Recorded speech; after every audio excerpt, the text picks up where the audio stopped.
اعوذ باللہ من الشیطان الرجیم بسم اللہ الرحمن الرحیم۔ ناظرین، آج ہم زکوٰۃ کے موضوع پر روشنی ڈالیں گے۔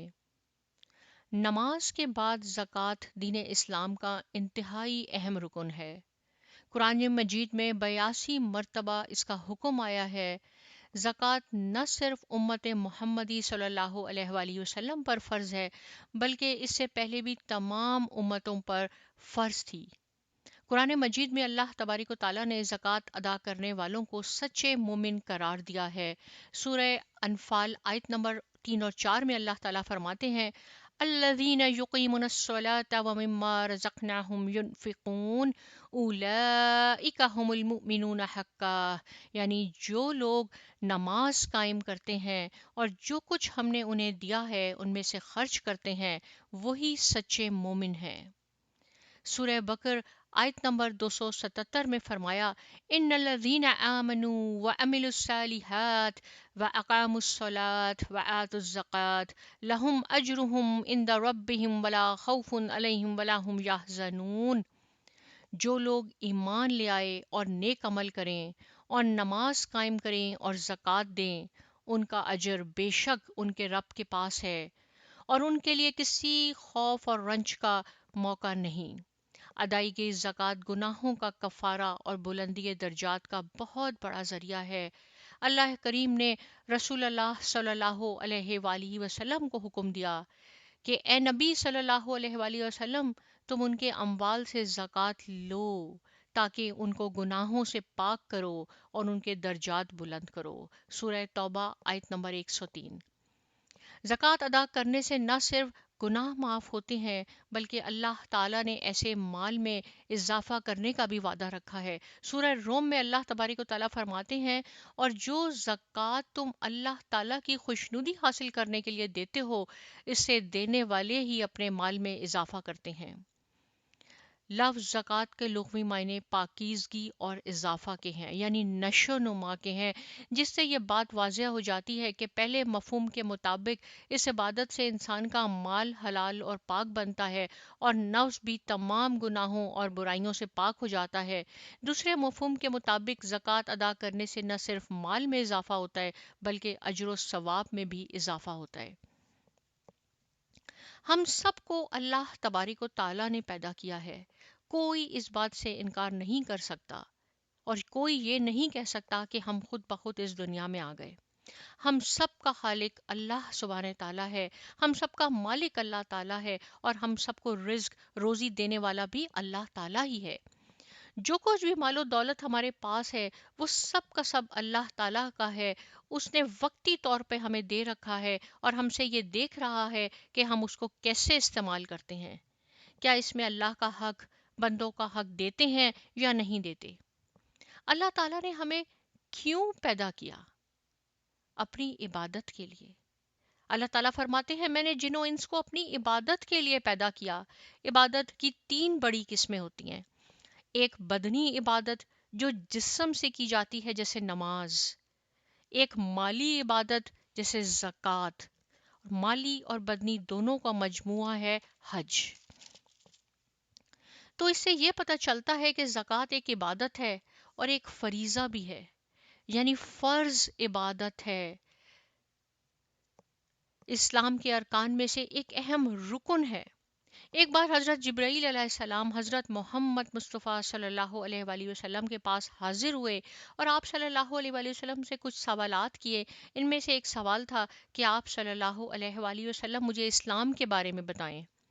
تو حضور پاک حضرت محمد مصطفیٰ صلی اللہ علیہ وآلہ وسلم نے فرمایا اسلام یہ ہے کہ تم اس بات کی گواہی دو کہ اللہ تعالیٰ کے سوا کوئی معبود نہیں اور محمد صلی اللہ علیہ وآلہ وسلم اللہ کے رسول ہیں، اور تم نماز قائم کرو اور تم زکوٰۃ ادا کرو اور تم رمضان کے روزے رکھو اور تم بیت اللہ کا حج کرو اگر تم اس کی استطاعت رکھتے ہو۔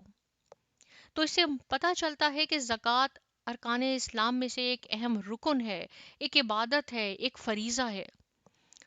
اس زندگی کو گزارنے کے لیے ہر انسان کو مال کی ضرورت ہوتی ہے۔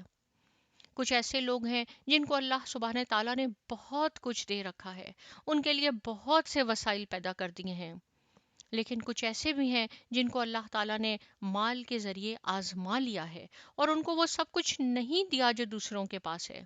ان کا حق، ان کا حصہ دوسروں کے پاس رکھ دیا اور ان کو دے کر آزما لیا کہ وہ اس مال کو پا کر کیا کرتے ہیں. تو گویا ہر ایک شخص کی آزمائش ہو رہی ہے.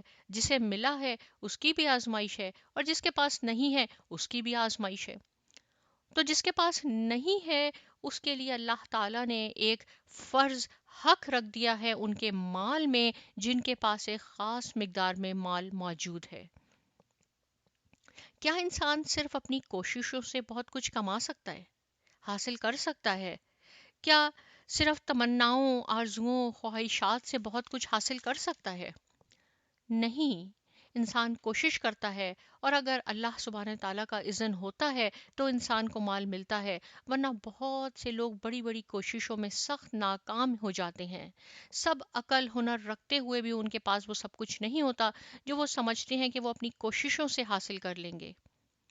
تو اس معاملے میں ہم سب کو یہ بات اچھی طرح جان لینی چاہیے کہ مال اللہ تعالیٰ کی دین ہے، صرف ہماری ذاتی کوششوں کا نتیجہ نہیں ہے. اور جب ہم اللہ تعالیٰ کے دیے ہوئے میں سے اس کے بندوں کو دیتے ہیں تو اس طرح سے ہم ایک بات کا اعتراف کرتے ہیں کہ اللہ تعالیٰ اس مال کا اصل مالک ہے. ہم کہتے ہیں کہ یہ مال اللہ تعالیٰ کا ہے، اس کے لیے اس کے بندوں کو ہم دے رہے ہیں، اس کے نام پر اس کے بندوں کو ہم دے رہے ہیں. اس کے کئی فائدے ہوتے ہیں. ایک تو یہ کہ ہمارا مال پاک ہو جاتا ہے، اس سے دینے والے کے دل سے بغض کے جذبات بھی ختم ہو جاتے ہیں.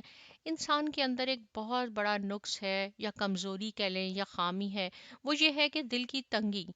انسان کیا چاہتا ہے کہ جو کچھ ہو بس اسی کے پاس ہو. اس کے اندر حرص، لالچ، خود غرضی بھری ہوتی ہے.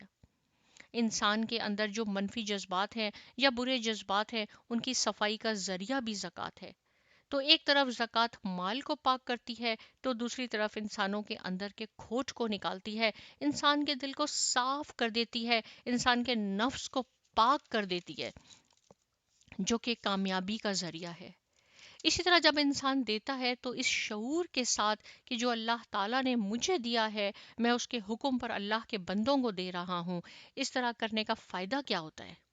مال پا کر انسان کے اندر تکبر نہیں آتا، بلکہ اس کو ایک امانت سمجھتا ہے وہ، اور خوش ہو کر دیتا ہے اور فرض سمجھ کر دیتا ہے. تو اور بھی زیادہ خوشی ہوتی ہے کہ میں نے اپنا فرض پورا کر دیا. مال کے معنی بھی یہی ہیں، ڈھلنے والی چیز، کم ہونے والی چیز. اگر انسان اس کو خوشی سے دے دے تو زیادہ بہتر ہے. تو اس طرح انسان اگر اللہ کا حکم سمجھ کر دیتا ہے اور جس کو وہ دیتا ہے اس کو بھی اپنا بھائی سمجھتا ہے اور لینے والا بھی دینے والے کی قدر کرتا ہے، تو اس طرح زکوٰۃ کا فائدہ کیا ہوا کہ اللہ تعالیٰ کے ساتھ ہمارا تعلق بہت زیادہ مضبوط ہو جاتا ہے، اللہ کی محبت میں اضافہ ہوتا ہے اور دوسری طرف بندوں کے ساتھ ہمارا تعلق اچھا ہو جاتا ہے. اگر سب امیر لوگ زکوٰۃ دینا شروع کر دیں تو دنیا میں کوئی بھوکا پیاسا نہ رہے، دنیا میں کوئی فقیر نہ رہے، کوئی بھکاری نہ رہے. تو اس سے انسانی معاشرہ اور دنیا کتنی خوبصورت ہو جائے.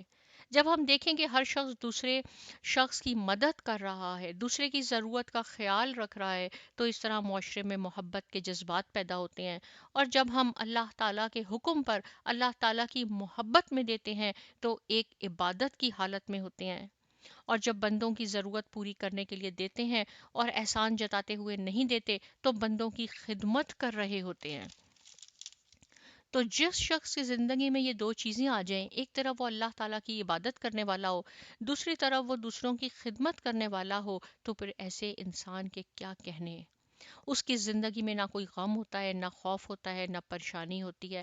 ہو سکتا ہے کہ وقتی طور پہ شیطان آپ کے دل پر قابو پانے کی کوشش کرے، لیکن حقیقت میں وہ آپ کے دل میں اطمینان اور اللہ تعالیٰ کی محبت ہوگی، کیونکہ انسان بندوں پر احسان کر کے نہیں دیتا بلکہ اللہ تعالیٰ کی خاطر دیتا ہے. تو وہ کیفیت ہی کچھ اور ہوتی ہے. اور سورہ بقر میں اللہ تعالیٰ فرماتے ہیں کہ زکوٰۃ ادا کرنے والے لوگ قیامت کے دن ہر قسم کے خوف اور غم سے محفوظ ہوں گے. جزاک اللہ. اب زکوٰۃ کس کو دینی ہے، کیسے دینی ہے، اس کو ہم پڑھیں گے آنے والے لیکچر میں. جب تک کے لیے اللہ حافظ اور دعاؤں میں یاد رکھیے گا.